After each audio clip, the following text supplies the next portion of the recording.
league where dreams are made and fortunes are won, there's one event that can make or break an NBA franchise: the draft. Today we're spotlighting the draft picks that made teams want to hit rewind faster than the interrogation scene in Basic Instinct. It's nice. Get ready to cringe as we count down the 5 worst draft picks that left teams asking, what the were we thinking? So grab a cold one. Okay, you know what? Give me that thing. I'll do one. We gonna do one. And embrace yourselves, because the draft day nightmares begin now. Number 5. Phoenix gets burnt after passing on Slovenia's Golden Sun. The date was May 2nd, 2018. Newly hired Phoenix Suns head coach Igor Kokoshkov was a month from his first draft as an NBA head coach. Just 8 months prior, he was leading the tiny country of Slovenia, population 2 million, to its first ever gold medal in a major international competition, the Eurobasket 2017. They defeated traditional European powers like Serbia and a Spain squad headlined by the Gasol brothers en route to the championship. Slovenia was led by all-tournament selections Goran Dragic and an 18-year-old wonderkin named Luka Doncic.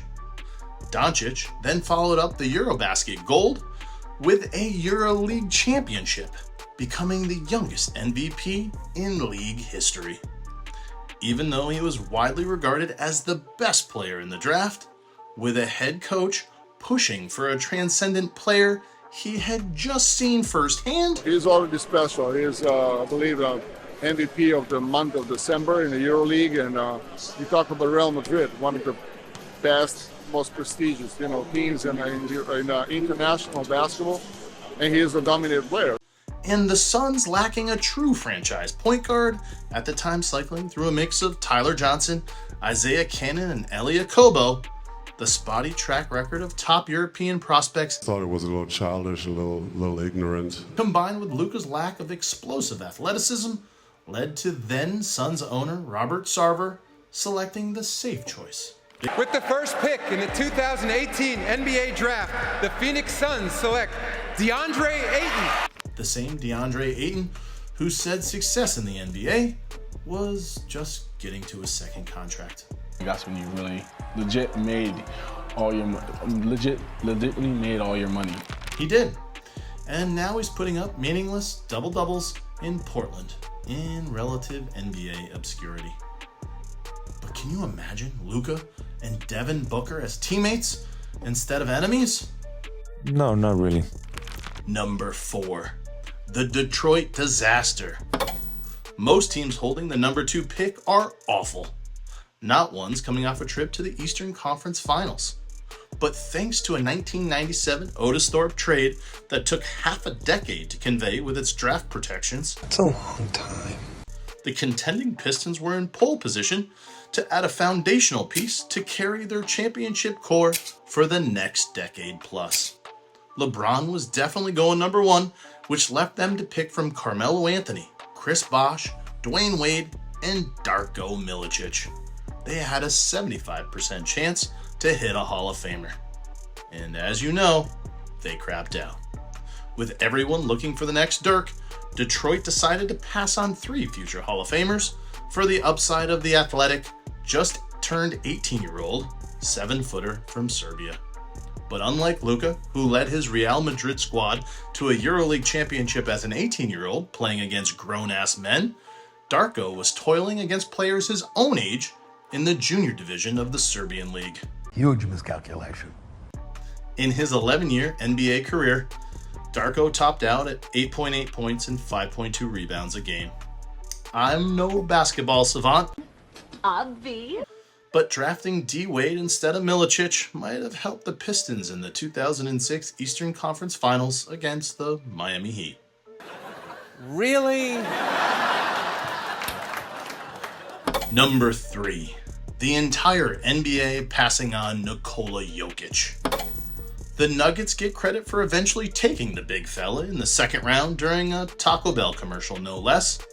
But just like the Patriots drafting Tom Brady in the 6th round, If they actually knew what they had, they would have drafted the Joker a lot earlier. I think what you realize is that there's not as many smart people as you think. It's just a reality. I think it'd be a no-brainer if you said, hey, you got a chance to get Wayne Gretzky on your team, or you get a chance to have Michael Jordan on your team. Oh, we don't need him.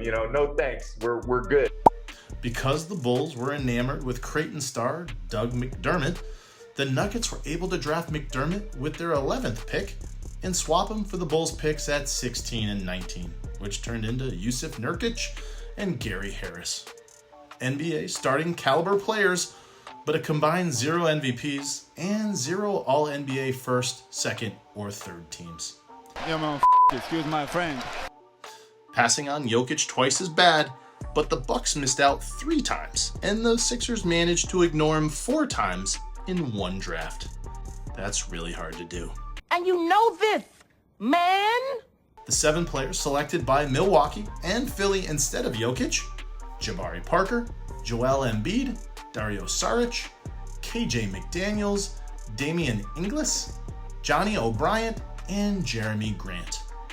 The Sixers did land MVP Embiid, but every NBA GM would take the Joker over the off-injured Embiid in a redraft. Every single one. Number 2. Houston and Portland draft centers instead of a GOAT. Hakeem Olajuwon is a 2-time champ, 2-time Finals MVP, and a top 20 player of all time, and he was still the wrong pick in 1984. What did you say? What did you say? That's what happens when you're in the same draft as the best basketball player of all time. When I hear it, I cringe a little bit because, it's a little bit embarrassing because no one knows, I never had the chance once again to play against those guys. The Rockets had just drafted center Ralph Sampson number 1 overall in the '83 draft and were set at the center position. But instead of building around their 7'4" Rookie of the Year with an elite 2-way wing, they doubled down at center to create the Twin Towers. Unfortunately for Houston, Ralph's injury issues crept up in '86, and they eventually dealt him to Golden State in 1987. 2 championships instead of 6 is a much nicer consolation prize than any of the other draft mistakes on this list, but 2 isn't 6, and those 2 championships just so happened to occur during Jordan's almost 2 full seasons away from the game. Coincidence? No, they wouldn't have beat us. They would not have beat us because they were just too little, and they wouldn't have won 8 in a row. Redrafts are much easier 40 years later, but can you imagine if instead of going with the Twin Towers approach, the Rockets had traded Sampson to the center-needy Trailblazers for the number 2 overall pick and drafted the Dream at 1 and his airness at number 2. Scary, right? Now in Portland's defense, their main need was at center. In a conference still dominated by Kareem and a league historically ruled by big men, they weren't theoretically wrong. But it was still wrong. They already had an all-star in Jim Paxson and a budding superstar in Clyde Drexler at the shooting guard position. With positionless basketball 2.5 decades away, they decided on the big man to patrol the paint. Enter Sam Bowie. A 7'1" center who could rebound and block shots. He had a soft shooting touch, he ran the floor well, had great court vision, and was supposed to be a really nice team-first kind of guy. The only question mark, and it was a big one, was the health of Bowie's broken leg, which caused him to miss 2 whole years at Kentucky.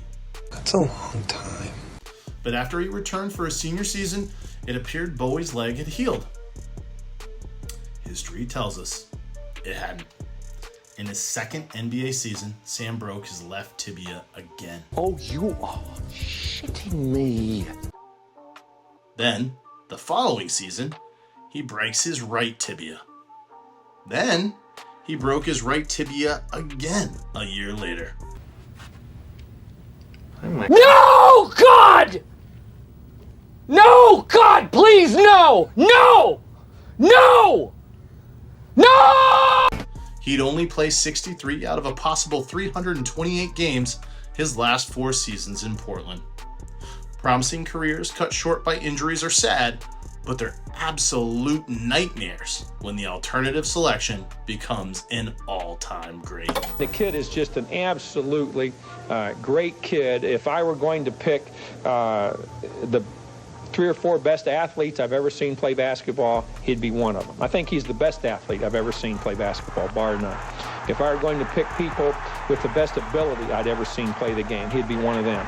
If I were going to pick the best competitors that I'd ever seen play, he'd be one of them. So in the categories of competitiveness, ability, skill, and then athletic ability, he's the best athlete, he's one of the best competitors, he's one of the most skilled players. And that, to me, makes him the best basketball player that I've ever seen play. From Sam Bowie to Greg Oden, cursed Trailblazer fans are left pondering the what-ifs of MJ and KD. Please make him stop. Stop it. Lord, make him stop, Lord. But none of these compare to the incompetence of the 2009 Minnesota Timberwolves front office, which claims our number 1 spot with what I like to call point scarred. In a rare occurrence, the Minnesota Timberwolves held both the 5th and 6th overall picks in the 2009 NBA draft. In a rarer and highly questionable occurrence, they drafted point guards with both selections. In desperate need of a point guard, they opted to go with Ricky Rubio at 5 and Syracuse's Johnny Flynn at 6. With Rubio headed back to Spain for 2 more years, Flynn was tabbed with getting the starting job right away. After a promising rookie campaign that included averages of 13.5 points and 4.5 assists, Flynn injured his hip, never regained his explosiveness, and would leave the NBA after just 163 games. His NBA career over at the age of 23. Damn. Ricky Rubio would finally make his NBA debut in 2011, where he would remain for the next 7 seasons. He averaged 10 points, 4 rebounds, 8 assists, and 2 steals per game. A solid NBA starter, but nothing compared to the point guard selected just behind him in Johnny Flynn. With the 7th pick in the 2009 NBA draft, the Golden State Warriors select Stephen Curry from Davidson College. The 6'3" junior guard out of Davidson, quite simply, is the best shooter in the draft. Despite early concerns about his ankle issues, Stephen Curry has electrified and changed the game with his ridiculous range and efficiency from deep and his absolutely stupid handles. A top 10 player of all time, number 6 on my personal list, which, let's be honest, is the only list that really matters. Well, opinions are like assholes. Everybody has one. Curry has racked up 4 NBA championships, 2 finals MVPs, just ask Iguodala. Yeah, Steph should have had mine, like, I don't really care. And 2 MVP awards, including the NBA's first and only unanimous MVP selection ever. Most teams only get 1 chance to miss a GOAT, but the fact Minnesota had 2 chances and drafted the same position both times is astonishing.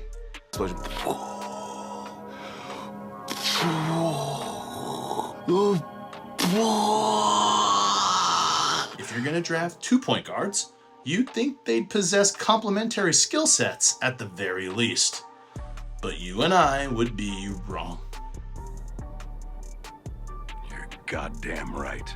Instead of teaming a pass-first traditional point guard with the greatest shooter of all time, Minnesota opted for 2 sub-6'3" point guards with average shooting ability at best.